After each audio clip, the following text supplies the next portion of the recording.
east of Germany, right beneath the ground, lies one of Europe's largest lignite reserves. Since the early 1900s, these deposits have been mined and eventually combusted for energy. One of the first generations of these houses of power still remains.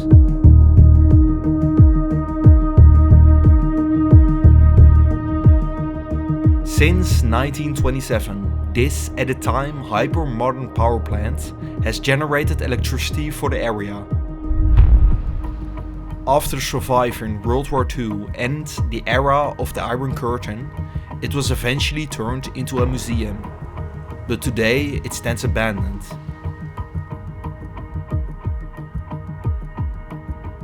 In this episode, we are venturing inside this 1920s era power station to discover its many details and shine a light on its extensive history.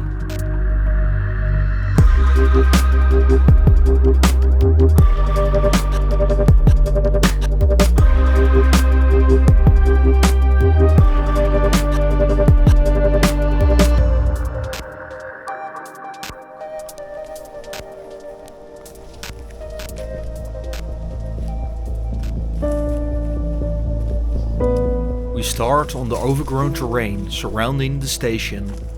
At the time we were unsure of the security situation, but from experience most power stations had some form of security on the premises. Next to the old wooden cooling towers we found the coal bunker, where trains once unloaded their coal. First, we wanted to try accessing the building in the hopes of reaching the rest of the structure. A dark stairwell led us into a long corridor, seemingly built next to a large concrete hopper. We were probably right beneath the unloading station, so we were well on our way.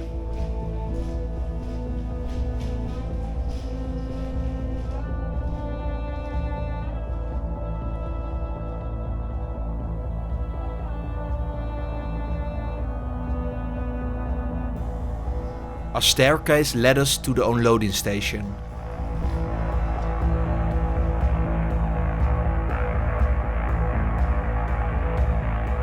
Right here, the lignite coal will be unloaded from the cars into the coal bunkers below.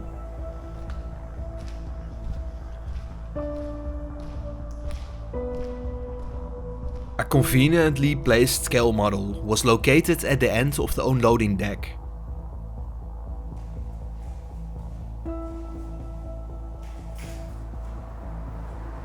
Instead of the usual conveyor system, the coal was transported via a vertical coal lift. It's an unusual technique that isn't commonly seen today, but was widely used in older power plants. It also meant that we probably couldn't access the main power plants through this system.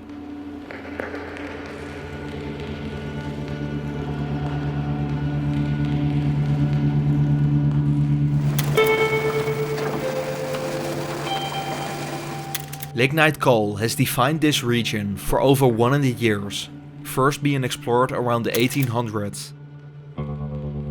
Large-scale operations began in the early 1900s, during Germany's rapid industrialization. Briquette factories quickly began popping up across the landscape, producing lignite briquettes for combustion.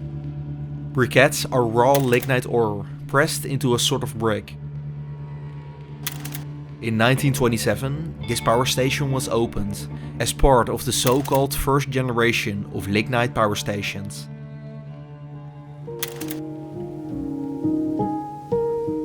At the back we reached an old locomotive that was used to bring in lignite. Electric locomotives were preferred due to their increased torque, which was needed to haul the heavy lignite to the unloading station.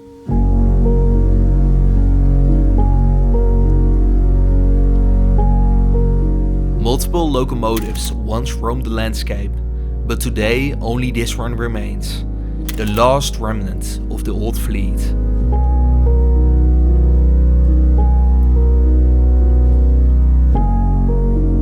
The impressive locomotive was still in remarkably good condition.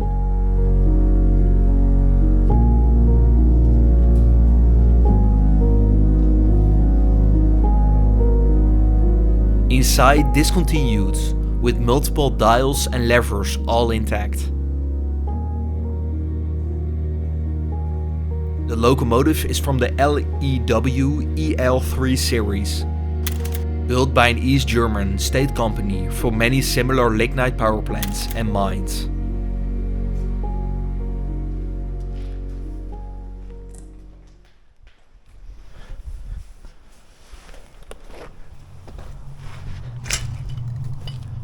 We left the coal unloading station behind us and finally headed into the power station.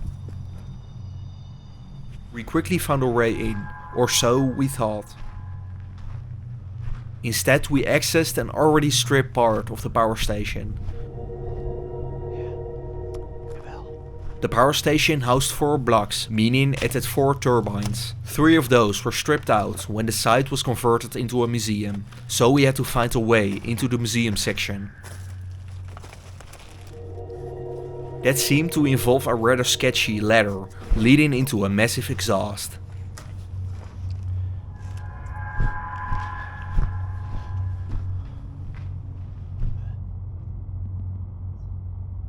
There was also an elevator shaft with a convenient ladder placed inside.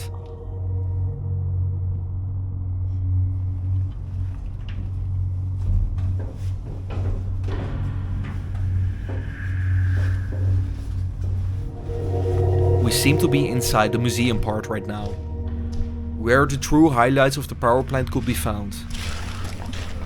Oh, hier is het. We were finally inside the museum section of the station.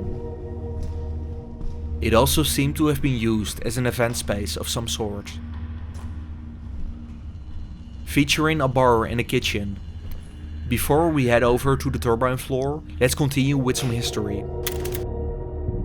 During the outbreak of World War II, the station remained nearly unscathed.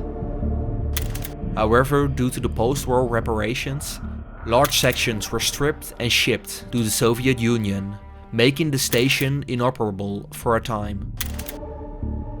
After World War II, this part of Germany fell under Soviet administration. Shortly after, the German Democratic Republic, GDR or DDR in German, was established. This new government needed to establish a stable power supply for the energy-scarce East Germany, making lignite the #1 priority for power production.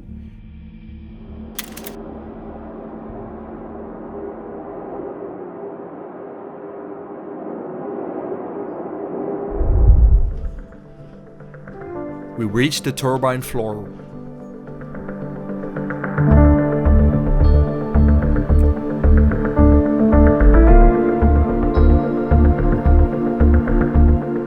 Siemens produced this unit all the way back when the power plant originally opened in 1927. It is a rare find, as very few power generation units from this era have survived. The turbine could generate a total of 12 megawatts, which isn't much by today's standards. Steam turbines work by directing steam through blades, causing them to spin, and in turn power the alternator, generating electricity. Unfortunately, the old unit had been targeted by metal thieves, stripping it for copper. They broke open this nearly 100-year-old steam turbine.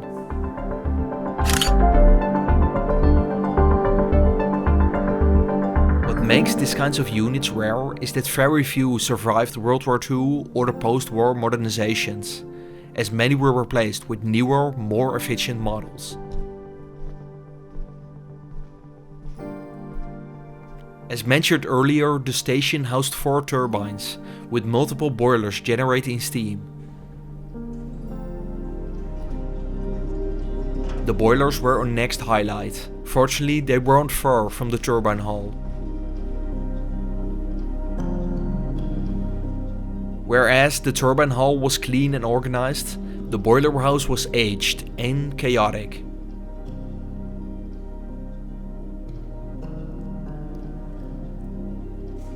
Rust-covered pipes were everywhere, enveloping the brick boilers.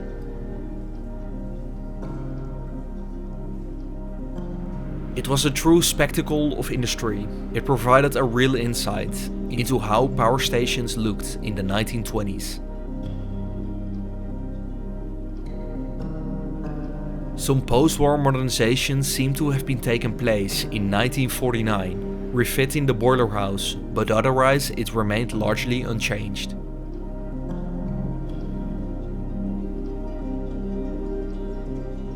You may be asking yourself how these old machines operated all the way through the early 1990s. This was due to the system it operated under.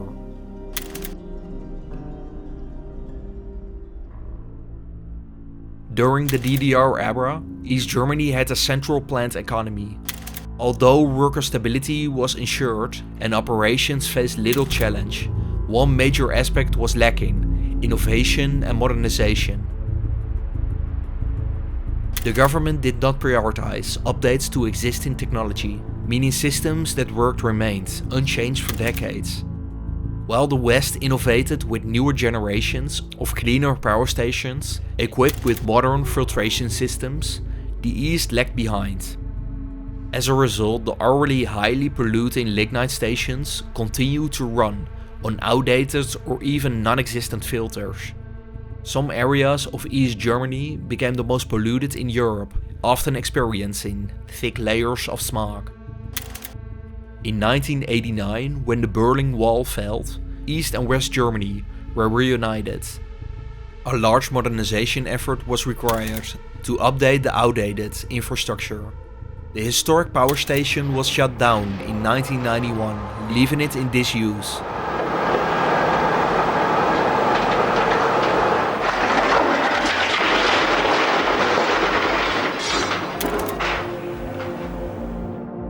We were heading to our last highlight of the power station, probably the most impressive room in the structure.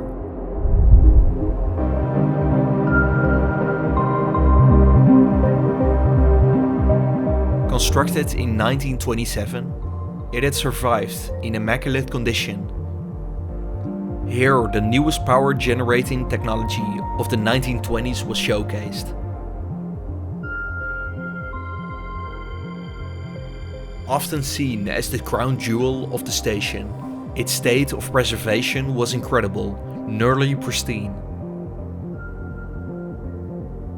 From here, the power supply coming from the turbines was controlled and regulated via large switches and analog dials.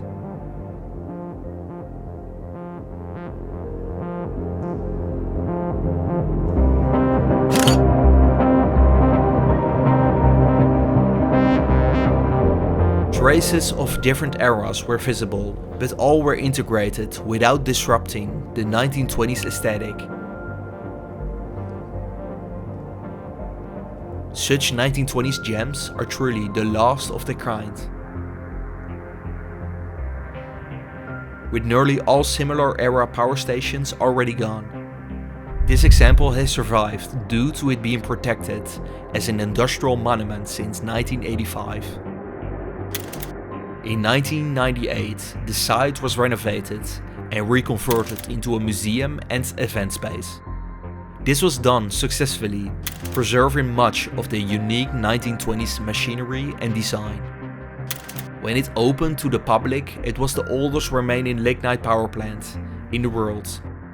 But tragedy struck when COVID-19 forced its closure, leading to bankruptcy.